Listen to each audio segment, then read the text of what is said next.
기독교로부터의 예수혁명 50번째 시간으로 포스트 모던 시대의 기독교라는 제목으로 말씀을 전하겠습니다. 역사를 흔히 전근대, 근대, 후기 근대, 현대 이렇게 구별합니다. 어떤 대단한 학술적인 척도가 있어가지고 따로 항상 그렇게 구별해야 된다는 어떤 법이 있어서 그런 식으로 구별하는 것이 아니죠. 여러분이 각자 자기의 개인적인 역사를 정리해 본다고 할 때도 이런 방식으로 생각해 보게 될 것이기 때문입니다. 현재의 나는 최근의 나로부터 나온 거죠. 최근에 내가 있었기 때문에 현재의 내가 있는 거죠. 그 최근의 나는 또 더 그 전에, 그 이전에 내가 있었기 때문에 나온 것입니다. 최근에 내가 밝혀져야지만, 우리 머릿속에 가득 찬 생각들은 사실 최근의 생각들이 가장 많잖아요. 최근에 내가 밝혀져야지만 지금의 내가 온전히 밝혀지는 것이기 때문에 최근에 대한 연구는 가장 최우선적인 것이죠. 마찬가지로 그 최근의 역사를 이해하기 위해서는 근대라는 배경을 또 이해해야만 되는 것입니다. 그러나 최근의 일은 자료도 많고 소상히 기억이 나겠지만 그 이전의 일들에 대해서는 마치 무슨 전설이나 신화에 나오는 것처럼 벌써 까마득하게 잊혀져 가고 부분적인 생각들밖에 할 수가 없게 됩니다. 여기서 중요한 것은 시간과 공간에 대한 기억의 감각이죠. 가까운 것들은 시간과 공간에 대한 감각이 나에게 꽉 차 있지만 먼 것들은 그것들이 희미해져 있다 이겁니다. 얼마 전에 제가 옛날 쓰던 외장 하드를 뒤적이다가 애들이 어렸을 때 찍어둔 사진들을 무더기로 발견을 했습니다. 말하자면 그런 발견이 전 근대에 대한 재발견의 감각이다 이렇게 말할 수 있을 텐데, 마치 그 속에는, 그 사진들 속에는 하나의 파라다이스와 같은 아름다운 세계가 들어있는 겁니다. 물론 그 시대가 진짜 파라다이스 같이 행복했던 시절은 아니죠. 그렇게 그 사진들이 저에게 재생해 주는 세계가 마치 파라다이스와 같은 거죠. 그리움과 아련함은 거기에 지금은 사라져버린 하나의 완벽한 세계가 있었던 것처럼 빛을 비추어 주었지만 그 빛이 소생시켜 주었던 부분, 그 부분을 제외한 진짜 전체는 그냥 어둠 속에 있는 겁니다. 알제리 태생의 프랑스 철학자 자크 데리다라는 사람이 텍스트의 바깥에는 아무것도 없다 그런 말을 했는데, 그 말은 바로 이런 때 딱 들어맞는 말일 겁니다. 전근대, 곧 고대와 중세 시대는 우리가 그것을 감각함에 있어서 그야말로 주어진 텍스트 외에는 없는 거나 마찬가지인 세계가 된 거죠. 역사란 역사가와 그의 사실들의 지속적인 상호작용의 과정, 현재와 과거의 끊임없는 대화라는 E.H. 카의 역사란 무엇인가에 나오는 유명한 말을 기억하실 겁니다. 이 규정에 따르면 현재는 과거의 현재로부터 나온 것이고, 그 현재란 지금의 현재와 마찬가지로 끝없는 과거와의 상호작용, 대화를 통해서 나온 것이다. 그러면 역사적 사실을 우리가 따질 때는 역사에 무슨 사실이 있었느냐 하는 추상적 어떤 기록을 생각하는 것만으로는 안 되고, 그것이 하나의 전체적인 현재였다는 것을, 과거의 상호작용을 통해서 일어나고 있었던 진정한 인간의 현실이었다는 것을 기억해야 되는 거죠. 상상력을 동원해서.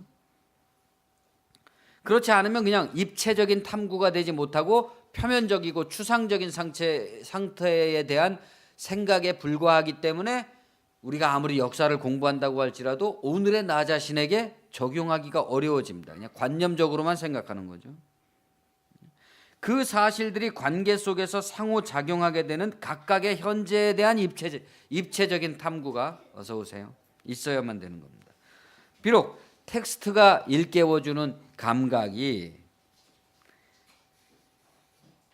아주 부분적으로 비춰준 빛 외엔 나머지는 전혀 어둠 속에 있는 것과 같을지라도 그 현재는 없었던 게 아니라 있었던 거죠, 분명히. 분명히 그 사람들이 우리와 똑같은. 어제 제가 예승이하고 그 1987 영화를 봤는데 저도 그 현장에 있었잖아요. 그런데도 정말 저런 사실이 있었을까? 저런 시대가 있었을까 하는 감각상의 그런 비현실성이라 그럴까요? 그런 생각이 들더라고요. 과연 저런 시대가 분명히 저 시대를 겪어왔는데 지금은 그것이 다 어디로 갔는가?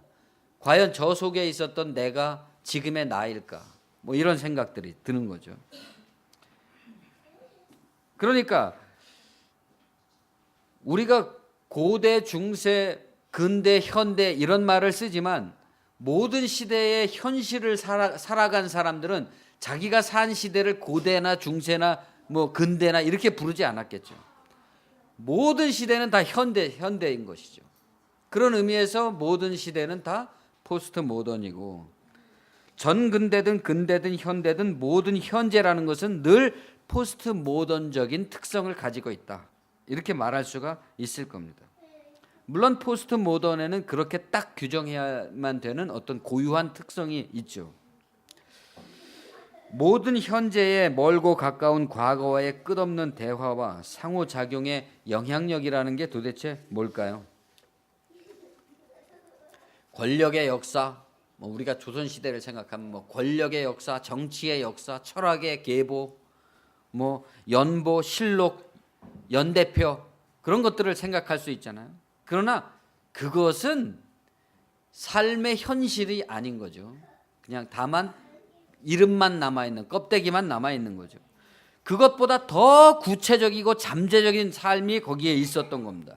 학문의 발전이라는 것은 그렇기 때문에 언제나 특수한 것들로부터 보편적인 것들로, 큰 것들로부터 작은 것들로, 높은 것들로부터 낮은 것들로, 추상적인 것들로부터 구체적인 것들로, 외면적인 것들로부터 내면적인 것들로, 그리고 외형의 사물, 겉으로 보는 큰 거시의 세계로부터 보이지 않는 미시 세계의 원리를 향해서 발전해 나갑니다. 인간도 마찬가지죠.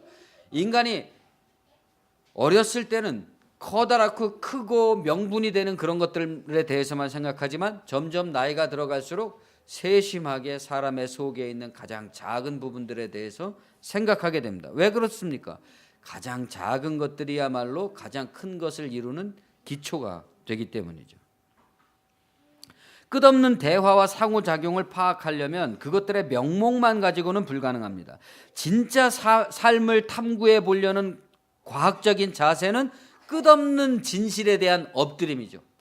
내가 오늘 파악한 진실이 전부가 아닙니다. 내일은 또 다른 진실이 나타납니다. 작은 것들, 낮은 것들, 구체적인 것들, 내면적인 것들, 미시세계가 모든 각 시대의 현재가 상호작용을 이루고 있던 살아있는 내용인 것이죠. 원자들입니다. 그것이 현재라는 시공간을 이루고 있는 생명의 본질입니다. 그러나 현재는 이 생명의 전모를 파악할 수가 없습니다. 우리는 지금 1987이라는 영화를 통해서 그 시대를 일별을 해보고 있지만 그 시대에 그 속에 살아있던 사람은 내가 도대체 어느 지점에 어떤 위치에 살고 있는지를 파악하지 못하면서 살았던 거죠. 그 현재는 끊임없이 자신의 모든 과거, 근대와 전근대로부터 확실히 구별되어서 그것들에 대해서 부정하면서, 과거를 부정하면서 뭔가 새로운 것들을 모색하려는 도전에 대해서 응답해 나가는 그런 끝없는 상호작용과 대화를 가지고 있는 거죠. 자율적으로. 그렇기 때문에 인간의 역사와 인간의 상호작용이라는 것을 특별히 연구해서 썼던 전쟁과 평화라는 그 소설에서 톨스토이는 이 현재성을 영원이라고 불렀습니다. 우리가 알고 있는 영원한 세계, 그러면 아득한 어떤 다른 어떤 세계가 있는 것처럼 생각하지만 톨스토이가 말하는 이 영원이라는 것은 이 현재를 말한다. 왜냐하면 인간은 이 현재에만 살 수 있고 현재에 사는 한 그것이 영원이기 때문입니다. 영원이 따로 존재하는 게 아니라 내가 지금 살아있는 이것이 영원이라는 거죠. 그렇기 때문에 역사 속에서 우리는 이 영원을 믿고 영원을 믿어야 되는 겁니다. 만약에 이 영원을 믿지 아니하고 저 아득한 어떤 영원을 믿게 되면 우리는 절망에 빠질 수밖에 없죠. 세상을 살 필요가 없게 됩니다. 이 영원이 진짜 영원이라는 것을, 이 영원을 믿고 죽음이 아닌 생명을 계속 살아나가야만 되는 겁니다. 역사의 그 무의식적이고 자연적이고 자기 초월적인 상호작용 속에서 살아있는 시간과 공간의 원리 속에서 그것이 괴로움이든 즐거움이든 뭐 우쭐됨이든 또는 뭐 절망이든 어떤 인생이라고 할지라도 이것이 영원이라니까요. 그러니까 여기서 삶을 돌파해 내야만 됩니다. 그래야 영원이 우리에게 확보가 되는 거죠. 천국이 우리에게 확보가 되는 거죠. 이런 삶은 비상한 깨어있음의 삶이기 때문에 그냥 내가 어디에 속해 있는지 모르는 채 막연하게 살아가는 그런 삶과는 전혀 구별되는 삶입니다.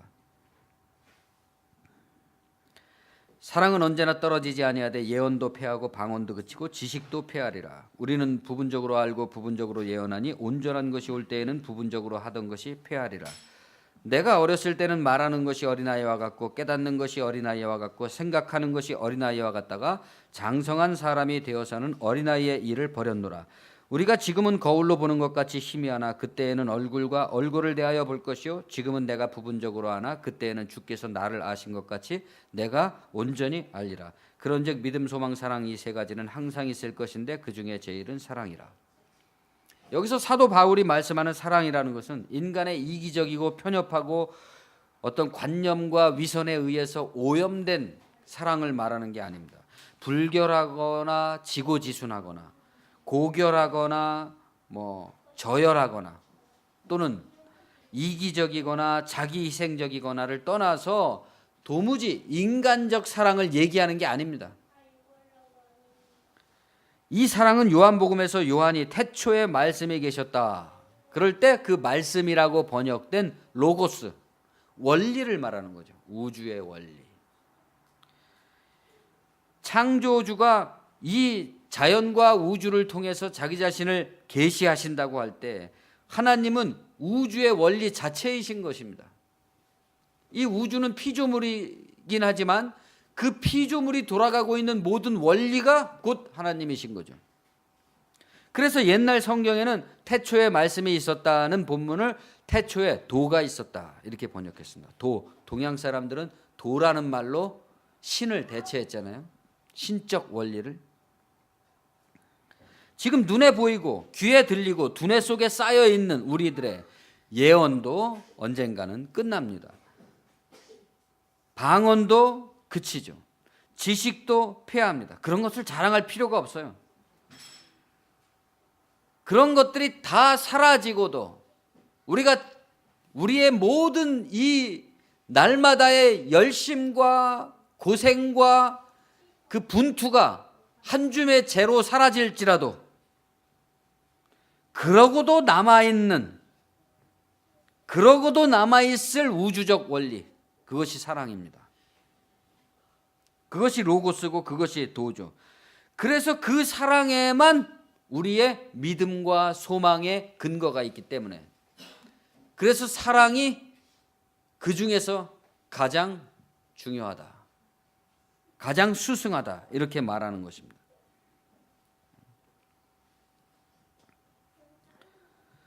그러니까 지금 믿음만이, 사람들이 그런 얘기를 많이 하잖아요. 믿음만이, 소망만이, 또는 사랑만이, 혹은 또 예수만이 이렇게 말을 하잖아요. 바울은 사랑이 최고다 이렇게 말하고 있잖아요. 예수가 최고다 이렇게 하지 않고. 이게 도대체 무슨 말입니까? 우리가 지금 믿음, 소망, 사랑 혹은 예수만이 최고라고 주장하고 있는 이 현실 속에서 믿음과 소망과 사랑과 예수의 관념적이고 추상적인 명목, 외형, 또 그것들을 도구로 삼은 기독교라는 조직의 실용, 이런 거에 집착되어 있는 사람은, 눈에 보이는 것에만 집착되어 있는 사람들에게 사도 바울은 지금 무슨 말씀을 일깨워 주려고 하는 것입니까? 그런 것들이 다 당신들에게 있다고 할지라도 이 사랑을 붙잡지 못하면 그것은 소용이 없다, 이렇게 말하잖아요. 내가 사람의 방언과 천사의 말을 할지라도 사랑이 없으면 소리나는 구리와 울리는 꽹과리가 되고, 내가 예언하는 능력이 있어 모든 비밀과 모든 지식을 알고 또 산을 옮길 만한 모든 믿음이 있을지라도 사랑이 없으면 내가 아무것도 아니요, 내가 내게 있는 모든 것으로 구제하고 또 내 몸을 불사르게 내줄지라도 사랑이 없으면 내게 아무 유익이 없느니라. 무슨 말입니까? 자기를 천사같이 치장하는 아름다운 소리를 내려고 하지 마라, 이런 말입니다. 우리는 그런 삶을 사모해 왔잖아요. 내가 정말 천사와 같이 사람들 가운데서 인정을 받고 세상 가운데서 자존이 드러나는 삶, 그런 사람이 되고자 했지 않습니까? 그것이 아니라는 거죠. 무슨 대단한 하나님을 위한 또는 인간을 위한 사업을 하는 듯이 요란한 선전 광고를 하지 말라는 겁니다. 우리는 다 요란한 선전 광고 속에서 살아가고 있지 않습니까? 자기 신념의 의로움과 도덕관념에 도취돼서 스스로를 신적 존재로 착각하는 인본주의적인 자기 숭배에 빠지지 말라는 것입니다. 나는 이 정도면 괜찮은 인간이지, 이 정도면 뭐 대단한 거 아니야? 이런 식의 말이죠. 거기서부터 막 어깨에 힘이 들어가면서 사람을 향해서 세상 만사에 대해서 판관이 되어서 신적 권위를 가진 오만방자한 말들이 나오잖아요. 그것의 정점이 뭐겠습니까? 종교적인 선언들이죠. 종교적인 판단들이죠. 그런 거에 빠지지 말라, 이겁니다. 진짜 사랑이라는 것, 로고스, 도라는 것은 그런 것과 상관이 없이 어떻게 해요? 언제나 진리와 함께 기뻐하고 모든 비진리들에 대해서 그것들을 거스리는, 진리를 거스리는 모든 오만방자하고 요란하고 시끄럽고 수다스럽고 수많은 그런 일들에 대해서 다 참고 견디고 바란다. 그걸 다 능가하고 이깁니다. 이 진리를 가진 사람은 그래서 그 모든 시끄러움을 다 능가하고 이깁니다. 고독하지가 않아요. 너무 충분하기 때문에. 내가 어렸을 때는 말하는 것이 어린아이와 같고 깨닫는 것이 어린아이와 같고 생각하는 것이 어린아이와 같다가 장성한 사람이 되어서는 어린아이의 일을 버렸노라. 이 말씀은 어린아이들의 오해로부터 어린아이들을 일깨워 주려고 하는 바울의 일갈이죠. 당신들은 어린아이에 불과하다, 지금 이렇게 말하는 거잖아요. 여러분은 현재가 포스트 모던이라는, 모든 현재가 포스트 모던적이라는 말씀에 귀를 기울여 주시기 바랍니다. 현재라는 것의 본질은 끊임없는 대화이며 상호작용이다. 그러니까 이것이 바로 영적이라는 거죠. 영적이라는 말은 실제적이라는 말입니다. 이게 진짜 실제라는 거죠. 포스트 모던은 모던 시대가 이성과 합리와 과학의 명분으로 종교에 반대해서 싸웠던 것과 달리 이 현실에 잠재되어 있는 상호작용들, 수많은 상호작용들의 영성을 일깨워 주었습니다. 그러니까 지난 모던 시대에는 인간이 모든 억압으로부터, 근데 그 억압은 사실 어디서 나왔냐? 기독교에서 나왔잖아요. 그러니까 기독교에서 나온 그 억압으로부터 탈출해서 벗어나고자 하는 싸움으로 싸워왔는데, 이제 포스트 모던 시대에는 모든 그러한 억압된 것으로부터 다 벗어나고자 하는, 우리가 그런 게 있지 않습니까? 누군가를 강력하게 반대하다 보면 자기도 똑같아지는 경향이 있죠. 그러니까 모던 시대가 과거의 중세 시대의 사람들을 억압하고 있던 기독교에 반대해서 싸우다 보니까 모던 시대의 인본주의도 하나의 종교와 같은 형태의 독재를 구축하게 된 거죠. 거기서 다시 벗어나서 영성이 부흥되기 시작한 것입니다. 이 영성, 그러니까 이 포스트 모던 시대의 영성이라는 것은 기독교에만 국한된 것은 아니죠. 이 상호작용, 인간의 모든 내면 속에 들어있는 잠재적인 상호작용, 자율적인 상호작용을 일깨웠는데 그것이 기독교적인 것만은 아니죠. 그러나 기독교적인 것만은 아니다, 이건 기독교적인 것이 아니다, 이런 사람은 벌써 포스트 모던이 아닌 거죠. 그 사람은 벌써 전근대적인 사람이에요. 포스트 모던에 이르러서 모던 시대에 결별했던 철학과 종교의 융합이 추진되고 있습니다. 어디서요? 역사의 무의식적이고 자연적이고 자기 초월적이고 자율적인 나의 개인의 내면에 잠재되어 있는 무수한 그 상호작용들, 그 상호작용들이 다른 사람들과의 관계를 통해서 일으키는 무수한 상호작용들 속에서 종교와 철학은 만났다. 종교와 과학은 거기서 만나게 됐다. 그렇기 때문에 이 끝없는 대화와 상호작용이라는 이 원리 이외에 그 원리 자체가 아까 제가 말씀드린 대로 자연의 원리 속에 하나님의 계시가 들어있기 때문에 자연의 원리 자체가 곧 하나님이다. 이러한 관점에서 본다면 우리의 현실을 이루고 있는 수많은 상호작용들이 곧 하나님의 원리인 거죠. 그 속에 하나님이 따로 존재해서 우리가 어느 곳을 특정한 곳을 찾아가서 거기서 엎드려서 예배를 드려야지만 하나님을 찾는 게 아니게 된 거죠.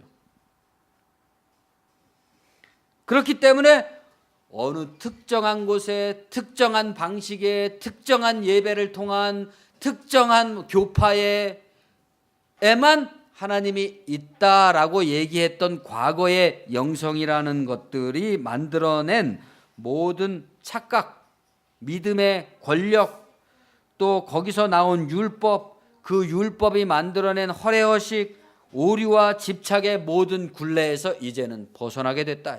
이게 포스트 모던적 해방입니다. 모든 현재가 본래 포스트 모던이라는 말의 의미는 어느 시대나 현재는 이렇게 본질적으로 이런 해방과 자유를 향한 끝없는 모색이 그 사람 속에서 이루어지고 있다는 사실이죠. 고대든 중세든 근대든 현대든 어떤 인간이든지 현실을 사는 인간은 자기를 굴레짓고 있는 모든 율법적 고통으로부터 벗어나려고 하는, 해방되려고 하는 자유로운 자율적인 상호작용에 의해서 살아간다. 그것이 그 각 시대의 외형과 실용을 이루고 있던 학술과 권세들의 명목과 구별되는 각 시대에 우리가 고대는 고전주의 시대, 중세는 기독교 시대, 이런 식으로 이름 지어졌던 그것과 구별되는 살아있는 종교의 본래 자리였다. 그러니까 우리가 명목으로 이름 지어진, 더 나아가서 불교니 기독교니 이슬람이니 그런 거 필요 없고요. 본래 모든 인간 속에는 이 하나님의 원리라는 하나의 종교가 있죠. 그동안 고대에는 미신, 중세기에는 종교가 그 자유로운 영성의 발표를 금지시켜 왔습니다. 근대에 와서 과학과 이성의 자유를 표방한 합리주의와 계몽주의가 종교의 도그마의 독재를 벗어나려고 교회와 부단히 싸워왔습니다. 그 결과 교회는 역사의 현장에서 뒤로 물러나게 되고 모든 현실의 역사에는 인본주의가 부흥되게 됐습니다. 그러나 다시 포스트 모더니즘에 이르러서 모든 합리주의와 계몽주의 속에 들어있는 절대적 중심과 주체에 대한 반성이 일어났습니다. 모더니즘이 전 근대로부터는 진보였지만 포스트 모더니즘에게는 여전히 통일과 전체를 요구하고 있는 독재적인 어떤 보수성을 가지고 있었던 거죠. 모더니즘의 그런 보수성에 대한 반대와 거부가 표면에 드러났는데 이것을 자크 데리다는 해체라고 불렀습니다. 인간이 포착할 수 있는 세계나 지식이 하나의 단일한 전체가 돼야 된다거나 단일한 전체라는 고정관념은 거부돼야 된다라고 주장한 거죠. 세계를 독립된 부분들이 외적 관계로 연결된 하나의 기계와 같이 독립된 기관들이 서로 연결돼서 전체를 이루고 있다는 어떤 모던 시대의 사상은 거부되고, 이제는 끝없이 관계를 가지고 있는, 끝없이 자율적으로 진화하면서 재창조되는 역동적인 연계체가 이 세계다 라는 생각으로 바뀌게 된 거죠. 그러니까 전체라는 게 아주 사라진 건 아닌데 거기에서 뭐가 없어진 겁니까? 중심성, 표준이라는 게 사라졌습니다. 옛날에는 이것이 올바른 삶의 형태다라는 어떤 절대의 개념이 있어서 모든 사람이 그것을 위해서 봉사하면서, 심지어는 그것과 전혀 상관이 없이 사는 사람도 말이죠. 네?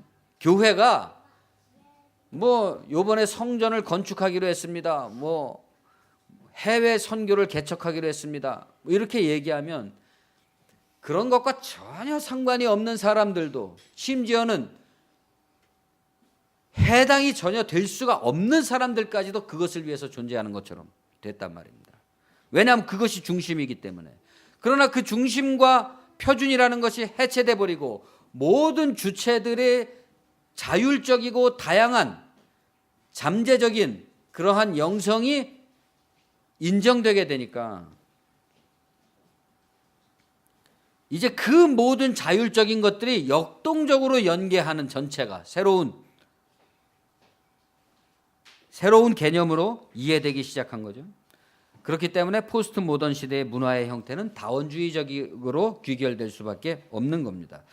지금 포스트 모더니즘적 현재에 이르러서 종교는 세속의 학문의 도움으로 다시 그 세속 학문과 한 자리에 앉게 됐습니다. 그동안에는 종교를 엄청 무시했잖아요. 사실 우리 목사들의 설교는 어떤 공적인 장에서 인정도 못 받았습니다. 자기들끼리만 떠들어대고 있었던 거죠. 우리 기독교인들의 신앙이라는 것은 교회 안에서만 통용되는 것이었지 어떤 공적인 장에서 논의될 거리가 못 됐죠. 논의가 되면 꼭 어떻게 됩니까? 드라마나 영화 같은 데서 어떤 희극의 소재로 사용되곤 했었죠. 그러나 이제 이 포스트 모던 정신에 있어서는 종교와 과학과 학문이 한 자리에서 다시 만나게 됐다. 그렇지만 포스트 모던 정신이 모던으로부터 진일보한 것은 사실이지만 전적으로 올바른 것은 아닙니다. 이 시대 정신의 가장 큰 폐해는 자포자기의 불건강한 염세주의와 상대주의적 경향입니다. 이 세계가 나 자신의 어떤 통제와 의지와 이성에 의해서 낙관적으로 살아갈 수 있는 것이 아니라는 것이 밝혀지게 되니까 어떤 거기에 부정적 요소, 비관적 전망 이런 것들이 들어있는 거죠. 이성의 자율성, 과학의 능력, 역사의 진보를 신뢰하던 모더니즘의 시대의 압력을 벗어나려다 보니까 그 시대의 낙관주의 자체를 때려 부셔야만 됐고, 인간은 목표가 없는 삶을 사는 존재다라는 식의 허무주의가 득세하게 된 겁니다. 현실의 외형을 차지하고 기득권이 돼버린 모든 기성의 중심을 해체함으로써 표면적 실용이 아니라 이면적 원리에 대한 사랑을 발견했는데, 그것은 발견했는데 말입니다. 영성의 실체는 발견했는데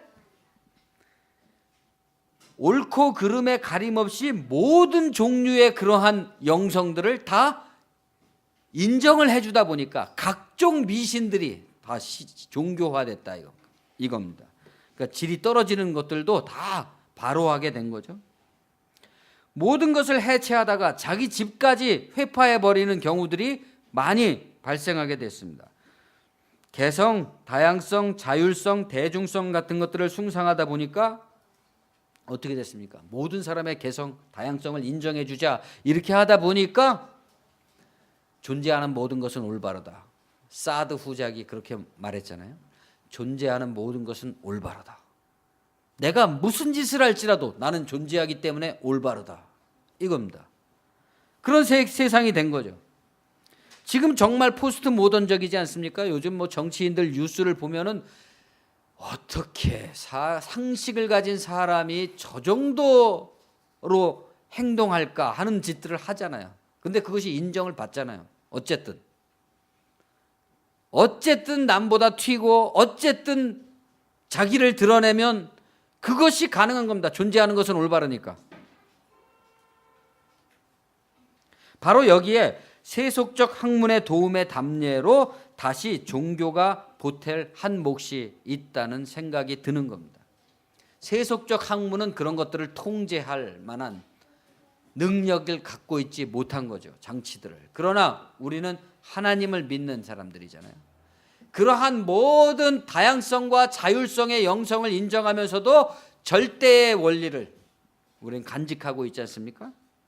그렇기 때문에 그러한 염세주의와 상대주의적 경향에 대해서 우리 종교인으로서 그것을 보태줄, 한몫해줄 의무가 우리에게 있다는 거죠.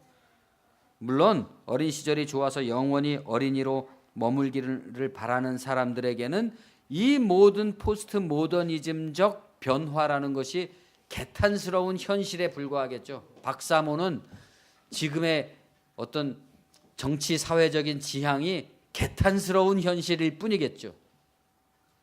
그러나 그렇게 해서는 무식하다는 소리밖에 더 듣겠습니까?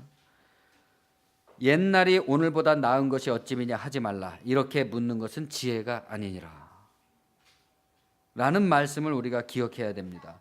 과거와 현재의 끊임없는 대화라는 추상적 규정을 넘어서 그 대화의 원리와 운명, 나라는 존재의 속에 들어있는 끝없는 대화와 상호작용의 운명성, 그게 사랑이잖아요.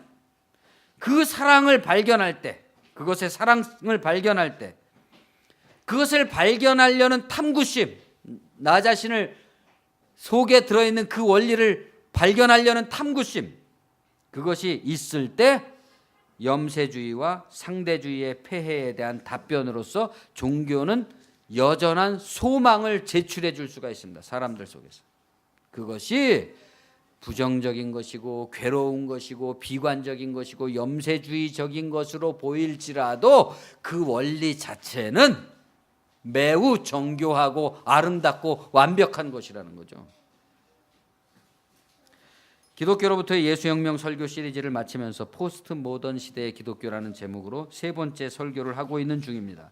첫 시간에는 예수께서 가르치신 방식, 왜 비유로 말씀할 수밖에 없었나? 사람들은 빵이라는 현실에 고착되어 있기 때문에 그 현실을 살면서도 현실을 깨우치지 못하니까 비유로 말할 수밖에 없었다.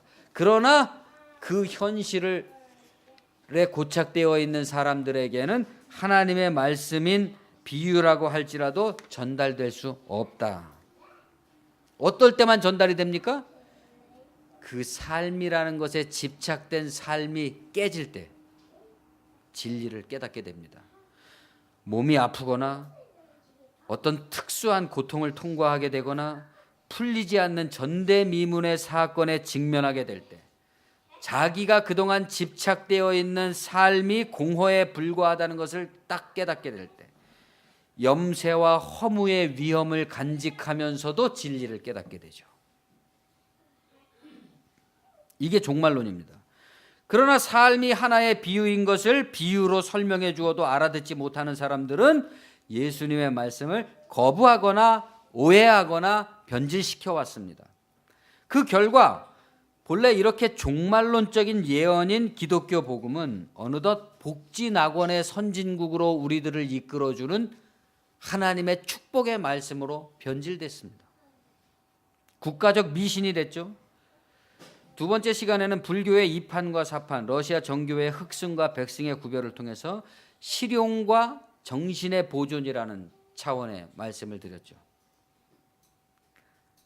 그러니까 우리 종교를 믿는다는 것, 종교인이라는 것은 삶의 외형적 실용이 아니라 내면적 원리에 대한 사랑을 간직하고 그 원리에 대한 사랑이야말로 진짜 실용이라는 안목을 볼 수 있는, 안목을 갖는 사람이라는 거죠.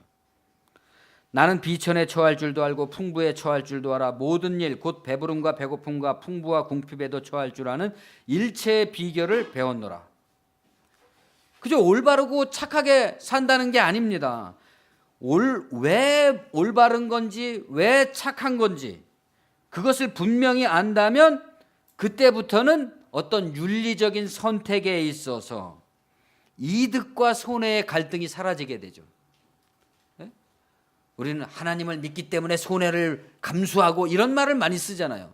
근데 이게 손해가 아닌데 무슨 손해라고 얘기하겠습니까? 그걸 손해라고 보고 있는 한은 그 사람은 언제나 선택할 때 어때요? 내가 이걸 하면 손해를 보는데 그걸 어떻게 하겠습니까? 그게 손해인데. 그게 손해가 아니라 그렇게 하는 것이 진짜 이득이라는 것을 확실히 알게 되면 갈등이 없이 그것을 선택하게 되겠죠. 그렇기 때문에 진정한 진리의 신앙에 있어서는 영웅도 없고 자랑할 것도 없다는 겁니다. 일체의 비결만이 있는 거죠. 일체의 비결. 해방된 자유인이 된 거죠. 이제는 과장된 신앙의 용사들이 있는 게 아니라 해방된 자유인이 있는 겁니다. 이제 모더니즘 시대를 거치면서 기독교가 거부당하고 경멸받고 외면당하고 영화나 드라마 속에서 웃음의 소재거리나 되었던 모든 것들, 기도, 예배, 전도, 선교, 봉사, 조직, 모든 도구들이 바벨탑 공사장의 중심처럼 떠받들어 오던 중심을 해체할 때가 왔습니다. 그것들은 다 목회와 교회의 부흥이라는 목적을 가진 실용의 도구로서 개발된 인위에 불과한 것입니다. 그것들은 다 속이는 도구에 불과한 거예요, 사람들을. 그것들은 원리가 제시하는 참된 진리의 실용에 이르지 못하도록 사람들을 끝없이 어린아이 수준에 가두어 놓으려는 장애물에 불과합니다. 오늘날 세습과 세속적 기득권으로 한국 사회의 적폐와 일체가 되어 있는 기독교의 위상은 존폐 여부가 제고되어야 될 그런 지경에 이르렀습니다. 그 쿠어바디스라는 영화에 보면은 그런 말이 나오잖아요. 교회가 살아야 대한민국이 산다. 그것 때문에 그 영화를 만들었다는 겁니다. 그러나 지금 어떻습니까? 솔직히 말하면 교회가 망해야 기독교가 살겠다. 그런 시대가 된 거죠. 나는 너희에게 이르노니 이와 같이 죄인한 사람이 회개하면 하나님의 사자들 앞에 기쁨이 되느니라. 또 이르시되 어떤 사람에게 두 아들이 있는데 그 둘째가 아버지에게 말하되 아버지여 재산 중에서 내게 돌아올 분깃을 내게 주소서 하는지라. 아버지가 그 살림을 각각 나누어 주었더니. 이하는 생략하겠습니다. 탕자의 비유로 널리 알려진 이 얘기는 모든 세리와 죄인들을 영접하고 음식을 먹는다 하는 예수에 대한 바리새인들의 비난이 배경을 이루고 있습니다. 예수님께서 세리와 죄인들의 집에 드나들면서 창녀들과 어울리면서 그들과 한식탁에서 밥을 먹게 되니까 모든 경건한 바리새인들이 그 예수를 비난했단 말입니다. 그렇게 함으로써, 그렇게 도덕적으로 윤리적으로 예수를 비난함으로써 예수와 민중을 분리시키려고 한 거죠.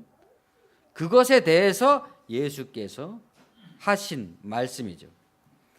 그들에게 예수의 행위는 하나님의 것을 낭비하는, 하나님의 것을 탕진하는 것과 같았죠. 자녀의 떡을 취하여 개들에게 던짐이 마땅치 아니하니라 같은, 말하자면 실용이 아니었습니다. 왜 저런 쓸데없는 짓을 하고 있는 걸까? 네? 이거죠. 그러나 예수는 그들을 100마리 중에 잃어버린 한 마리의 양과 같다 그랬습니다. 세리와 죄인 창녀들을. 열 중에 잃어버린 한 드라크마와 같다, 이렇게 비유를 했습니다. 그러니까 잃었던 그 자녀의 떡을 취해서 개들한테 주는 것은 손해죠. 그렇지만 잃었던 것을 도로 찾는 것은 손해가 아니라 보충이잖아요.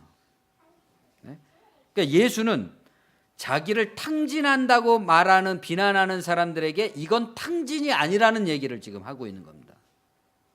바로 문제는 낭비와 실용의 전도, 거꾸로 뒤집힌 거죠.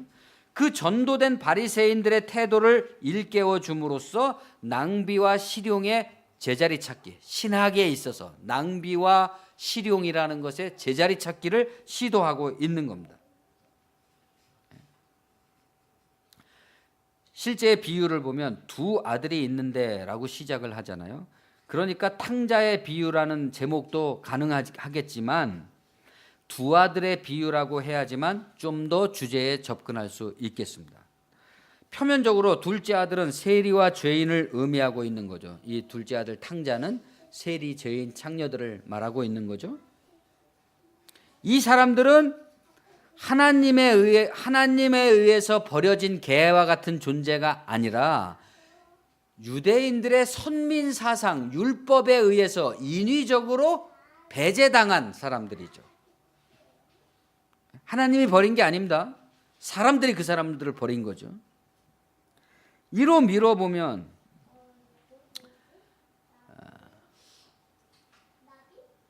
버려진 양과 같은 그런 존재들이다 이거죠. 그런데 이 둘째 아들은, 그것과는 별개로 둘째 아들은 아버지에게 자기의 재산을 나눠달라고 요청을 했다 그랬습니다. 이로 미뤄보면 이 탕자의 원관념은 세리와 죄인 창녀들과 좀 비슷하긴 하지만 딱 들어맞지는 않는 거예요. 왜냐하면 세리와 창녀와 죄인들이 아버지에게, 하나님께 내 재산을 나눠주십시오, 그렇게 한 사람은 아니잖아요. 그렇게 할 수 있는 사람들은 아니었잖아요. 그러면 창녀들, 세리와 죄인들과 함께 아버지의 가산을 탕진하는 아들이라고 비난받고 있는, 아버지에게 절반의 재산을 요구해서 나눠받았다는 이 아들의 원관념은 누구일까요? 예수 자신이죠. 여기서 아버지의 가산이라고 하는 것은 그들이 먹고 마시는 그런 거를 가리키기도 하지만 하나님 신앙, 유대교적 가치 또는 우주 자체, 지구 전체를 말하는 거죠. 이 지구 전체는 누구에게 소속된 것이 아니잖아요. 누구에게 어떤 기득권 집단이 기득권을 가지고 있는 게 아니잖아요. 예수는 하나님 신앙을 해당 안 되는 자들에게 허비하고 탕진하고 있다는 비난을 지금 받고 있는데, 사실은 해당이 안 되는 자들이 없는 거죠. 이 세상의 기득권에 해당이 없는 사람이 없는 겁니다. 어떤 소수가 이것을 차지해야만 되는 것이 자본주의의 원칙이다 이렇게 말하지만 자본주의가 하나님의 말씀이 아니죠. 이걸 알아야 됩니다. 이걸 헷갈리니까 말씀의 기초부터 시작부터 벌써 끝장이 나버린 거죠. 기독교가. 기독교 메시지가 이 시작부터 어긋나 있기 때문에 결국 마지막에 가서 이기주의 기득권의 수호로 갈 수밖에 없는 겁니다. 탕자는 아버지에게 자신의 탕진을 고하면서 그 탕진 때문에 아들이라 불릴 자격이 없다, 품꾼으로 써달라 이렇게 말합니다. 그러나 아버지는 그를 내 아들, 죽었다가 살아난 아들, 잃었다가 다시 찾은 아들이라고 부릅니다. 표면적으로는 세리와 죄인들을 가리키면서 속으로는 예수 자신을 가리키는 중의적인 워드플레이를 지금 하고 있는 겁니다. 마치 이게 굉장히 감동적인 얘기잖아요. 사람들은 감동적인 얘기를 들을 때 그 감동적인 얘기를 막 능청스럽게 하는 사람의 그 능청에 빠져들어서 자기도 모르게 감정이입이 되지만 결국 그 사람이 하고자 하는 얘기에 딱 도달하게 되는 거죠. 그렇게 해서 제가 예수님의 재치에 무릎을 치면서 감동을 받는 부분이 이 부분입니다. 아버지가 말하는 겁니다. 둘째 아들의 고백을 들은 아버지는 아버지를 떠났다가 그 앞으로 돌아온 탕자, 말을 듣고 그 아들을 향해서 말을 하지 않습니다. 이 얘기를 보면 어떻게 해요? 아버지는 종들을 향해서 말합니다. 종들을. 제일 좋은 옷을 내어다가 입히고 손에 가락지를 끼우고 발에 신을 신기라. 그리고 살찐 송아지를 끌어다가 잡으라. 우리가 먹고 즐기자. 이 내 아들은 죽었다가 다시 살아났으며 내가 잃었다가 다시 얻었노라. 왜 아버지는 지금 아들이 와가지고 내가 하늘과 아버지께 죄를 얻어 싸우니 이제는 아들이라고 부르지 마시고 품꾼의 하나라고 불러주십시오. 흑흑흑 이렇게 하니까, 그러면 그 아들을 향해서 아들아 그런 말 하지 마라. 너는 내 아들이다. 죽었다가 다시 살아난 아들이고 잃었다가 다시 찾은 아들이다. 이렇게 말해야지 정상 아닙니까? 그런데 왜 아들에게 말을 하지 않고 종들에게 말을 할까요? 너무 측은해서 차마 아들을 향해 말을 하지 못하고 외면을 하면서 종들을 대신 다그치는 듯한 퍼포먼스로 자신의 감격을 대신하는 매우 아름다운 장면, 감격적인 장면이다.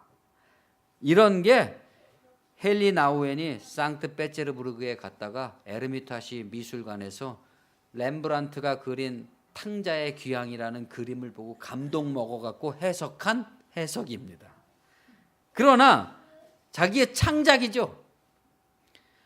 바로 이런 관역을 벗어난 센티멘탈리즘 때문에 온갖 청승이 나오는 거죠. 이 얘기의 진짜 메시지는 나오지가 않고 하나님께서 우리를 얼마나 불쌍히 여기시고 어쩌고 저쩌고 하는 식으로, 이 아버지의 사랑을 보십시오 어쩌고 저쩌고 하는 식으로. 이 얘기는 그런 얘기가 아닙니다. 그런 휴먼 드라마를 얘기하는 게 아닙니다. 굉장한 필살에, 이게 아니면 죽는, 말 한마디 잘못하면 죽는, 그것을 통과해 내려는 그런 말씀이죠. 아버지의 종들을 향한 이 말은 비유의 주인공이 세리나 죄인들이 아니라 예수 자신이라는 점을 역설하고 있는 말입니다. 예수는 비유 속에 아버지의 입을 빌려서 누구에게 얘기하고 있어요? 종들에게, 바리새인들에게 얘기하고 있는 거잖아요. 자기 자신에 대해서 뭐라고 얘기합니까?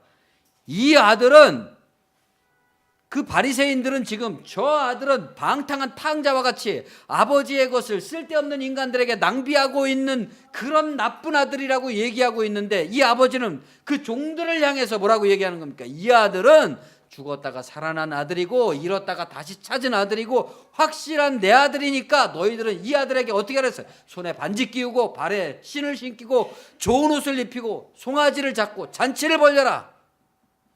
이렇게 말하고 있는 겁니다. 바리새인들은 어떻게 해야 된다는 거예요? 예수를 그러한 하나님의 아들로 발견해야 된다는 거죠.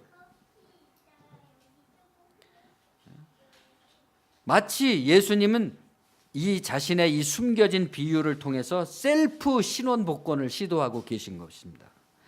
동정심을 유발하는 능청 속에 감추고 있는 예수의 필살기입니다. 그렇게 되니까 그 다음에 어떻게 돼요? 이런 말씀을 하고 나니까 그 다음에는 마다들의 편협한 모습이 완전히 폭로되게 되는 거죠. 종은 그에게 당신의 동생이라는 표현을 쓰고 있지만 마다들은 아버지에게 어떻게 말합니까? 아버지의 살림을 창녀들과 함께 삼켜버린 이 아들, 이렇게 말하고 있습니다. 성경이 남아있는 한 재수없는 사람의 태도 아니겠습니까? 이것이 예수가 노리는 거죠. 바로 이 성서의 말씀이 남아있는 한은 이 바리새인, 예수를 하나님의 아들, 예수와 같은 방식의 삶의 태도, 신학적 태도, 이것을 나쁘게 바라보고 폄하하고 비판하는 자들은 바로 이런 바리새인 같은 째째한 마다들이 되는 거죠. 여기서 삼켜버린 이라고 번역된 말은 다른 성경에 보면 먹어버린, 날려버린, 없애버린 등으로 번역되고, NIV에서는 낭비하는 이렇게 번역되어 있습니다. 낭비하느라고 알거지가 돼서 돌아온 거예요. 지금 이 아들은 낭비하느라고, 예수는 낭비하느라고 알거지가 된 모습이 된 겁니다. 마다들의 분노가, 어떤 사람들이 그런 말씀 많이 들어보셨습니까? 마다들의 분노도 이해 못할 것은 아니다. 이런 해석도 청승 덩어리에 불과한 거죠. 확실히 아셔야 됩니다. 맏아들은 둘째 아들에게 분노할 이유가 절대로 손톱만치도 없는 겁니다. 쓸데없는 기득권을 갖고 있는 거예요. 지금 자기가. 누가 자기에게 하나님의 것을 독점할 권리를 주었단 말입니까? 누가 이 세상, 이 지구 안에 어떤 특정 인간들에게 하나님께서 너희들에게만 특정한 권리를 부여하셨단 말입니까? 그게 아니라는 거죠.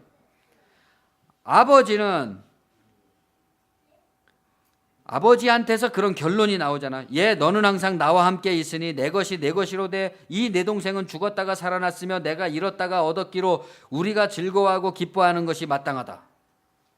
아버지는 고생한 둘째 아들과 째째하고 주제넘은 맏아들을 하나로 통합하고 있습니다. 그러니까 예수님은 이 비유 속에서 맏아들의 째째함을 한없이 드러내시면서도 너는 내가 말하는 이 복음에 합치하지 않으면 안 된다고 얘기하는 거죠. 너는 틀렸다는데 강조점이 있는 게 아니라 둘째 아들, 그의 낭비로 인해서 기뻐하고 즐거워하는 잔치로 들어오지 않으면 안 된다고 얘기하는 겁니다. 그 길밖에 없다. 째째한 놈이 끝까지 자신의 째째함을 깨닫지 못한다면 그것은 구제불능인 것입니다. 비유의 결론은 아버지가 그렇게 말씀하신 다음 어떻게 되는 거예요? 이 비유의 결론은 맏아들이라고 지칭된 사람들이 어떤 태도를 가질 것이냐 하는 것만 남은 거죠. 이제는 이렇게 읽고 나면 이 비유는 탕자의 비유도 두 아들의 비유도 아닌 두 아들을 둔 아버지의 비유라고 해야 적당할 겁니다. 하나님은 이 세상에 두 아들을 두신 아버지입니다. 예수와 같은 아들, 예수를 반대하는 아들. 예수는 여기서 맏아들을 전적으로 부정하는 태도를 취하는 게 아닙니다. 그러나 오직 둘째 아들에 대한 신원과 복권, 그로 인한 화합과 즐거움의 초청, 그것이 구원이고 천국인 것이죠. 잔치죠. 그 잔치에 들어가는 거죠. 이 맏아들은 안 들어가려고 그래요. 지금 들어가기 싫다는 거예요. 왜? 저런 아들한테 아버지 것을 낭비하고 쓸데없는 자들하고 낭비했는데 자기는 어떻게 했다는 겁니까? 나는 아버지의 것을 굳건히 지키면서 열심히 일하면서 놀지도 않고. 이게 바리새인이죠. 누가 자기한테 그렇게 하라고 그랬습니까? 자기는 그러한 삶을 산 것이고 둘째 아들은 그런 삶을 산 것이라는 것을 이해하고 아버지가 말한 대로 나는 그래도 지금까지 편안하고 즐거운 인생을 살아왔기 때문에 저렇게 고생하고 고통스러웠던 사람들이 같이 모여서 화합하고 즐겁게 되는 길로 나아가는 것, 그것은 또 나의 기쁨이로구나 이렇게 알아야 되는데 너는 그럴 자격이 없으니까 들어오지 말아야 된다. 자기만 차지하고 있어야 된다는 거죠.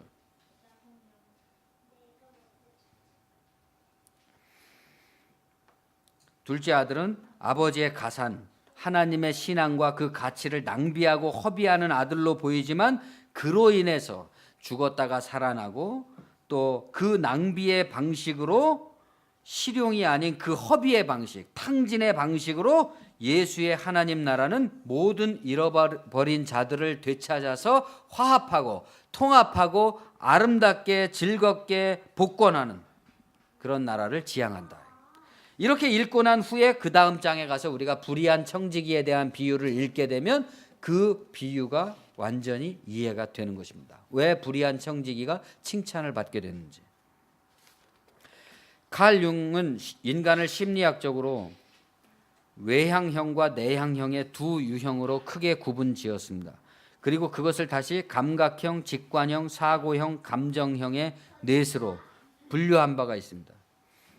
여러분도 각자 자신을 생각해 보십시오. 외향형인가 내향형인가. 외향형이라는 것은 외부적인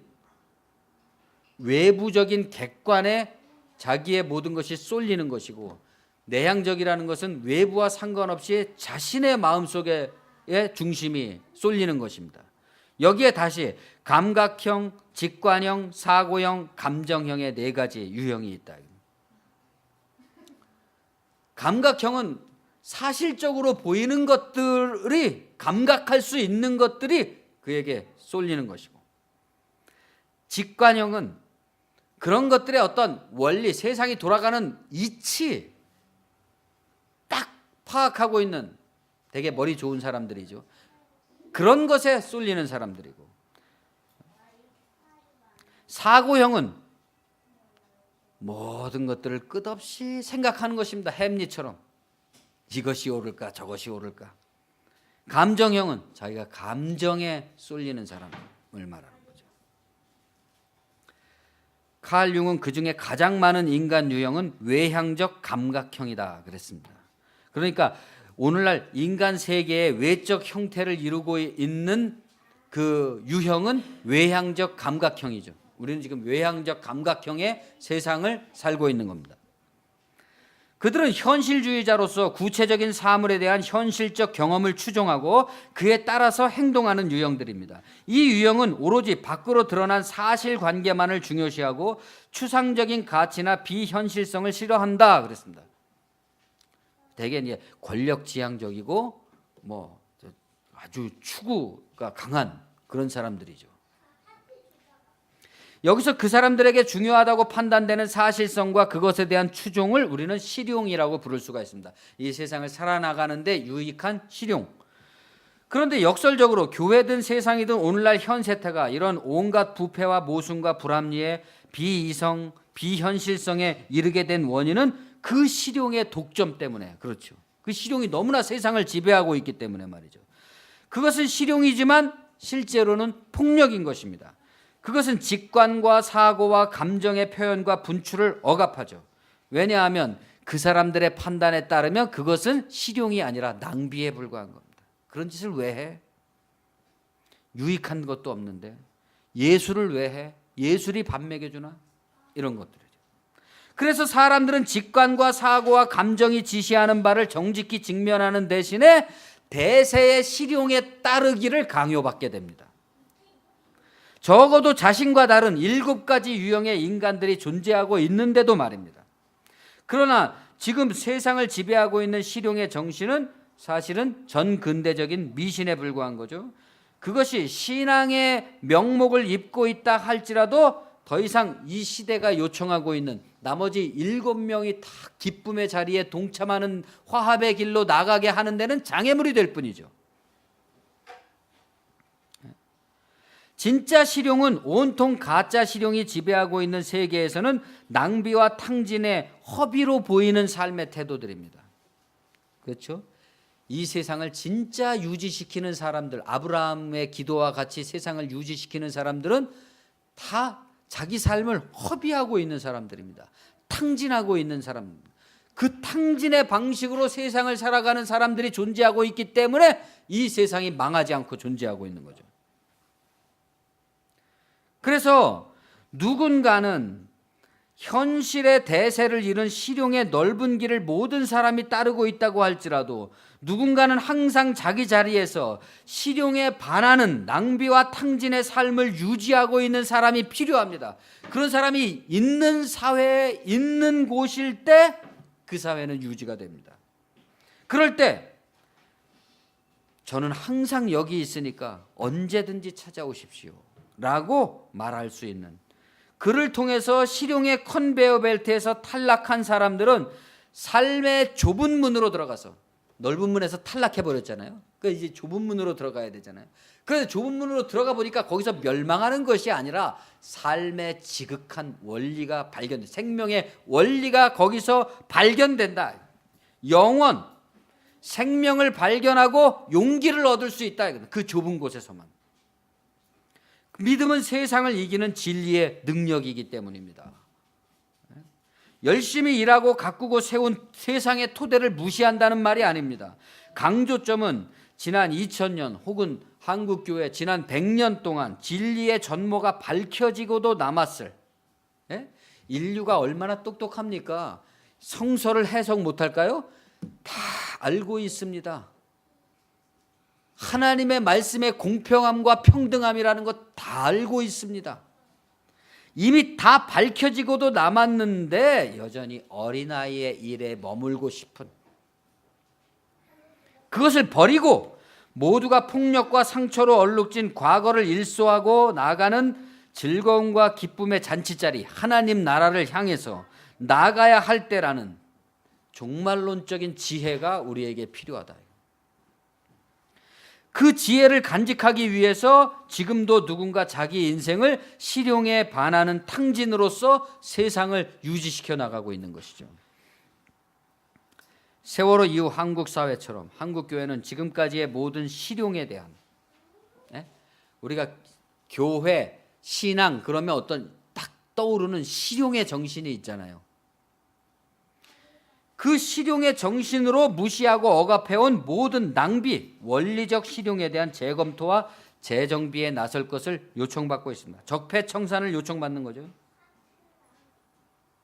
도스토옙스키는 우리는 먼 데 있는 사람들, 미래 세대를 위해서 글을 쓴다, 그런 말을 했습니다.